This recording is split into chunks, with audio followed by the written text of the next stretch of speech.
Unless we have both Handy Mandy and Bob the Builder up in that fort, there's no way they're going to be able to withstand the firepower that we're unloading on them. 500 rounds later, a couple dozen rockets, and that's the end of this game. So what I'm going to be sharing with you guys today is just a couple of plays, a lot of finishers, because I think that's where people really like to get to, right? You want to get to the end. So I'm going to cover a couple of things that I found really cool in this game. For one, the shooting aspect to me has always been good, even as they've been like trialing all their changes. If I can just tap this right, maybe I can... Oh, that's alright guys, I have a plan for getting over there.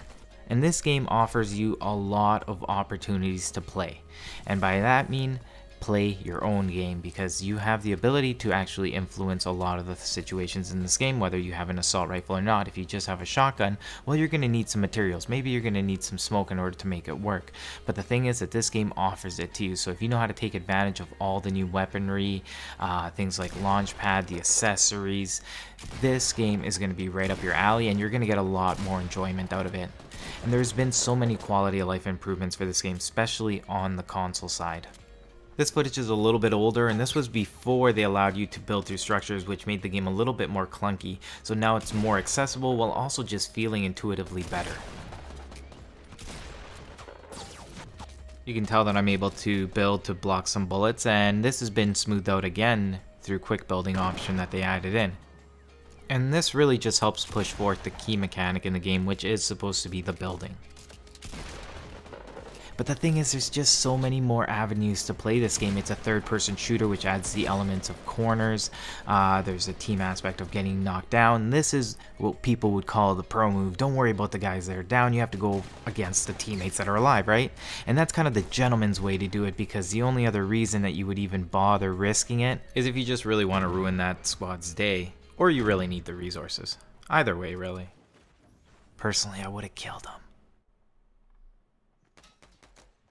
Alright, let's get into some guns, because you can't talk about Fortnite without talking about the guns as well. Let's try to knock as much health off of them with that 3 burst and then finish them off with the pistol. There's a few weapons that work particularly well, at least from my viewpoint, and some guns that are a little bit more situational. I find that these pistols are probably some of the best medium range weapons in the game, and I think a lot of people would agree with me on there. They are highly accurate, they are so quick, you can spam them.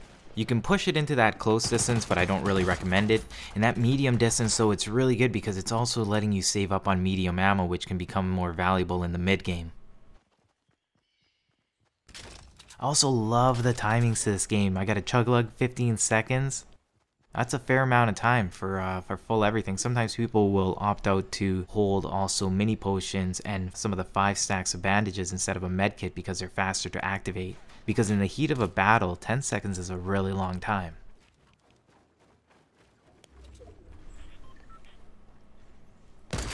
I want to show you guys a little bit of play with the pistol because it's a really solid weapon. It rivals having an assault rifle at times. This is pushing it a little bit far. If I wouldn't have gotten a snipe shot, the pistol wouldn't have been as viable. But I was just trying to see exactly how good the pistol is when I was playing this game. Because I never really experimented too much with pistols. I still find that the bread and butter of this game is just an AR, a shotgun, a sniper, RPG.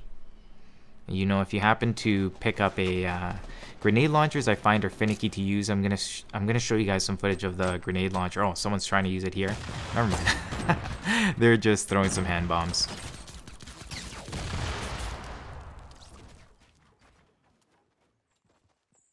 That guy ended up having this Magnum, so I took it off of his corpse and we're gonna try it out here.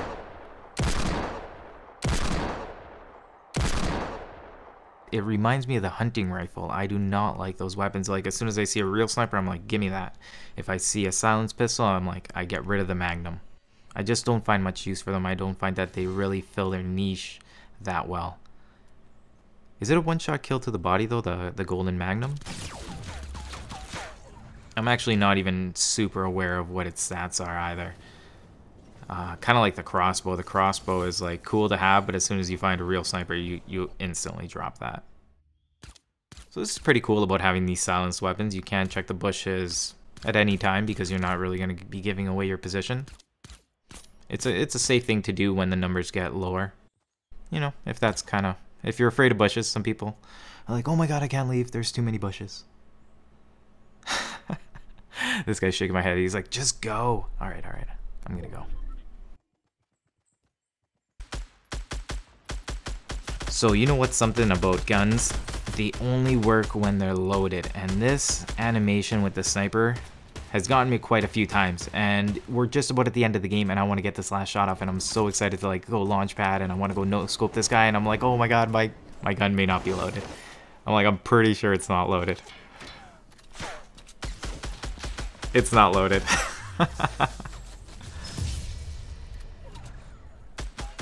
Yep.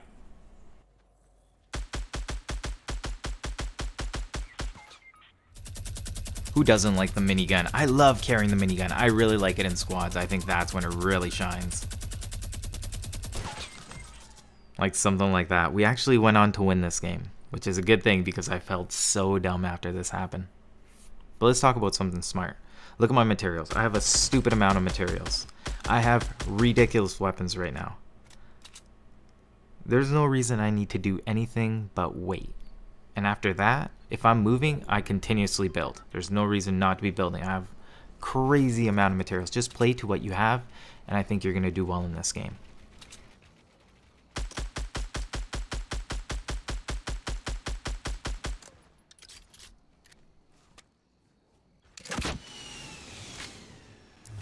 Honestly, I didn't expect that to work because you have so much time to just build a wall. Plus, you can hear rockets distinctly which direction they're coming from, so it should never really surprise you. Unless it's really up close, and then you just start screaming.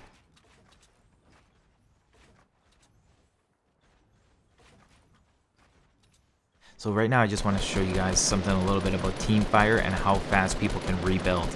Right now it's two of us, our third player is getting into it, but I'm reloading, so we're kind of spaced out, but we have two and then three. You can see that it's still fast enough that you can block all those bullets. You do need something to penetrate that. You either need some sort of explosive, somebody to go up close to actually land the shots as the structures are dying. I'm also pretty sure there's damage drop off on structures, so you have to get closer if you want to do more damage. Same thing with shotguns, right? If you want to blow open people's fort, you have to be really close, and you can pump in some shotgun shots instead of just busting it down. Like, there's a lot of different ways to bust down structures, but the point is that people can just build. If you're really far away, it's a good way to just run out of bullets, especially early in the game.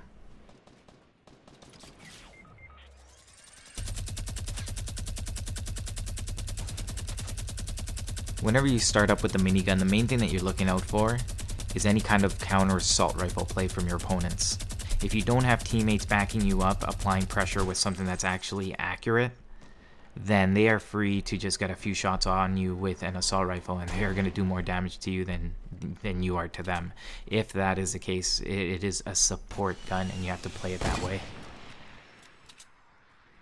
The whole point for me right now is just to create such a ruckus that they're hyper focused on that tower and receiving fire. At this point, I think it's a great time to do a flank.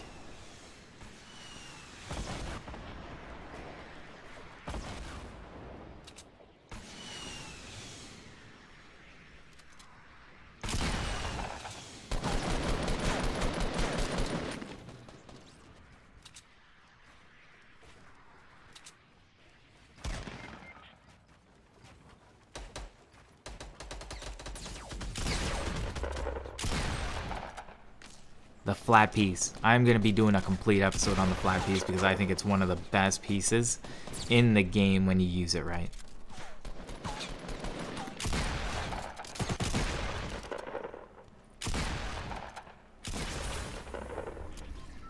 At this point, looking back, I wish I would have grabbed a little bit more ammo as I was going through there. I should have whipped out my pickaxe and just spammed my button and tried to pick up as much as possible. Now, the thing about this ramp, it's connected at 2 points, so if you were to shoot out the base, we wouldn't actually crumble, right? Because it's now attached to the base up top. This is going to be really risky. When the circle gets this small, that means that the storm starts hurting a bunch. What is it hitting for? Oh my god, it is hitting for 8. Right now would be a really good time to have one of those impulse grenades. You can do some really clutch stuff in this game. But that's it for me. I'm Paper. Cut to you. and I'll see you guys next time.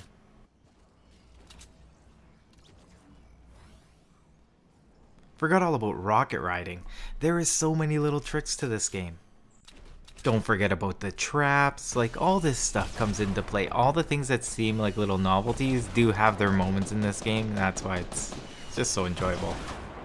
Hold the fort down up there. Wait for me to get up there, TJ. Don't do anything too hasty, and you're gone. Alright, well again, thanks for joining me, and I'll see you guys next time. Is that too many outros? No. Alright, paper. Paper cut to you, I'm out right now. My shotgun's out of ammo. Okay, now I'm out? Yeah, it's over. Oh, okay. I'm out.